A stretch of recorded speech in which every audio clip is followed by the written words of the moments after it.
Hey you guys, I'm back with another video and I'm going to be talking about my pre-op appointment and our plans for the future.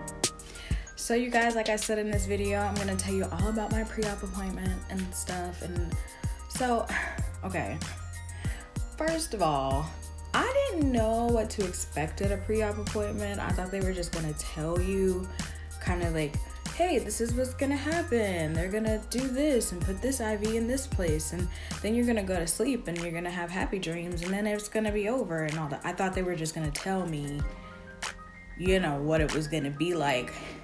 It was a little more than that, not a whole lot more. All the things made sense at the end because I was just like, oh yeah, they probably do need that. But what ended up happening was I went to my pre-op appointment at my OB's office. She told me the type of surgery that I'm having and it is confirmed. It is a hysteroscopic myomectomy. She told me what kind of surgery it was and then she explained how they're gonna do it. So a hysteroscopic myomectomy is where they go in through the cervix and they take a camera in there and they look around at all the things in your lady bits and whatnot, and then they go in with, I don't know what kind of tool it is, I forgot what it was called, but they go in there with the tool and they pretty much shave down the fibroid. Since my fibroid is on the inside of my uterus and not the outside, that's pretty much, they would have to go inside to get it. The reason they do it that way is because it's less time for recovery and it's less likely that they'll have scar tissue and things like that.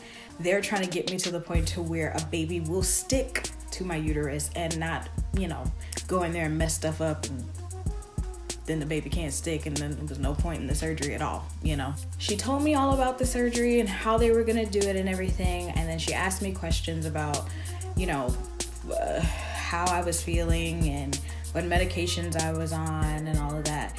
And then she asked me if I had questions for her. And so I did not have that many questions because I don't know, in my mind I'm like, I'm trying to get this over with, let's just go ahead and do it, whatever. But my husband, he was like, so what can she not do? I know she can't be walking around all over the place. You know, he had all the questions. He was just like, so, you know, how do I need to help her? And I was like, he's just trying to make sure I'm good. And he's asking about all of these things. And so I was like, I'm glad he was here because I wouldn't know the answer to none of that. Sorry. We pretty much had that appointment. It went pretty quick. She pretty much told me everything that I needed to know. Then I had to walk across the street to the hospital, which one of the offices for my OBGYN is like right across the street from the hospital where I'm gonna have my surgery done. So we drive across the street because traffic and I ain't trying to get hit. Okay, I had to sign a bunch of paperwork and everything. And then they gave me like a bracelet, and I was like, am I being admitted? Like, what's going on? I didn't know that I had to go get blood work done. I had to do like a whole urinalysis, like all this stuff that I didn't know, like they didn't tell me. I was like, why shouldn't you tell me at the OBGYN office? Because I could have like been prepared for that. I'm not a huge fan of needles. I've had to endure them regardless, you know, so I'm used to them, but I'm usually have time to mentally prepare for the needles. Went, got my blood drawn and everything, and then they take you into this little room and then ask you more questions about who you are and who's gonna be there. They gave me, I wish I had it. I don't have it with me, but they gave me this little blue bottle that I have to use the night before and the morning of as like soap in the shower. I can't use regular soap. Mind you, some of y'all might already know all of this stuff, and that's fine. I've never had surgery before, so I have no idea. Like, I didn't know that all these things happen. I got this little bottle of like soap and stuff like that. I'm probably gonna be looking ashy as I don't know what. I'm gonna be dry because they don't want you to put lotion on, none of that. So I'm gonna be ashy. Let me tell you, living out here in the desert, you have a new appreciation for the oils and the berries and the moisture, because there's none here. They told me when I get to the hospital, I'm gonna go to a little desk and tell them, hey, I'm here for surgery. And then they're gonna take me to where I need to go. And then, you know, I'll have my robe with the back out. Cute. I got all the information I needed to get.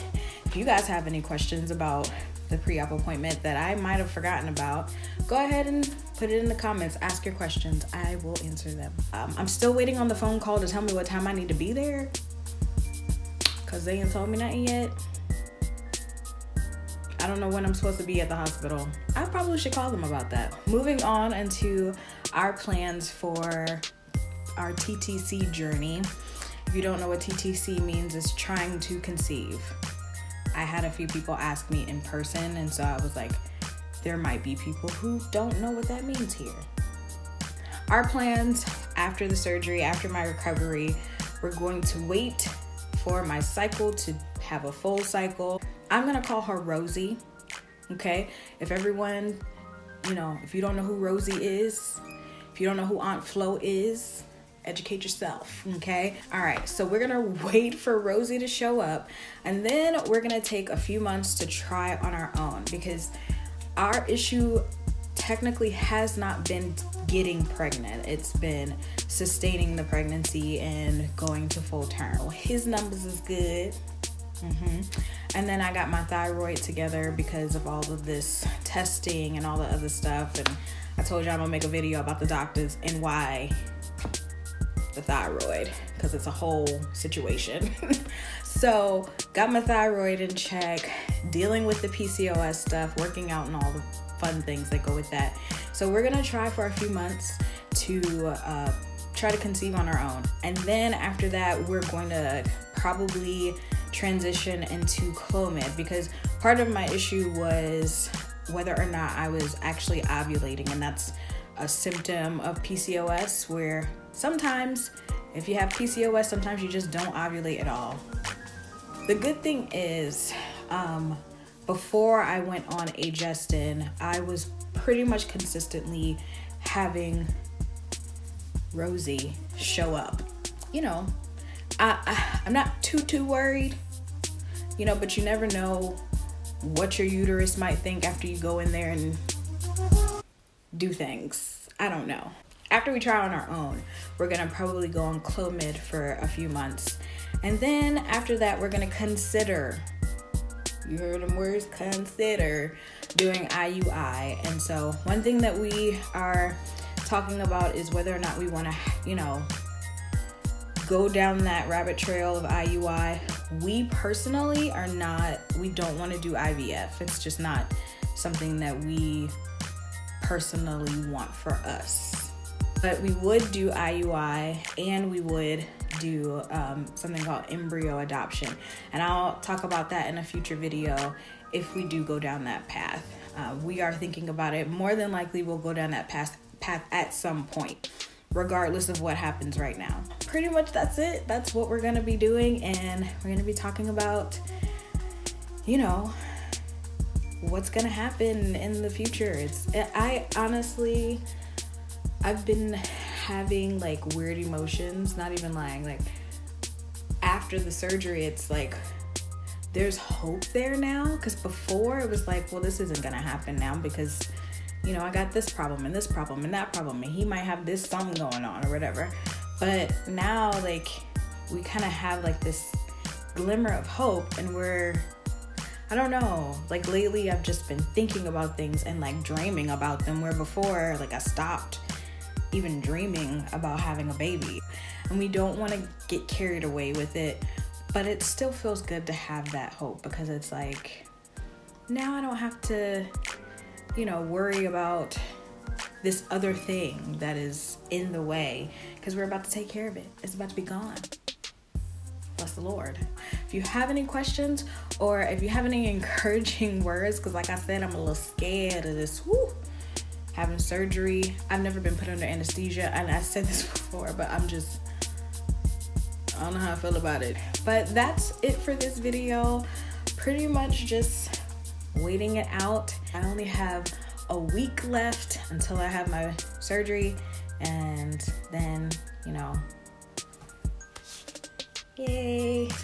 Shout out to all the people who watched my last video and commented. You guys are amazing. Thank you very much. And all the people who, you know, text me personally and message me personally. If you can, leave a comment on the video. Like, talk about what you want to talk about in the comments. Thank you very much for watching my video. And yeah, I'll talk to you guys later. Bye.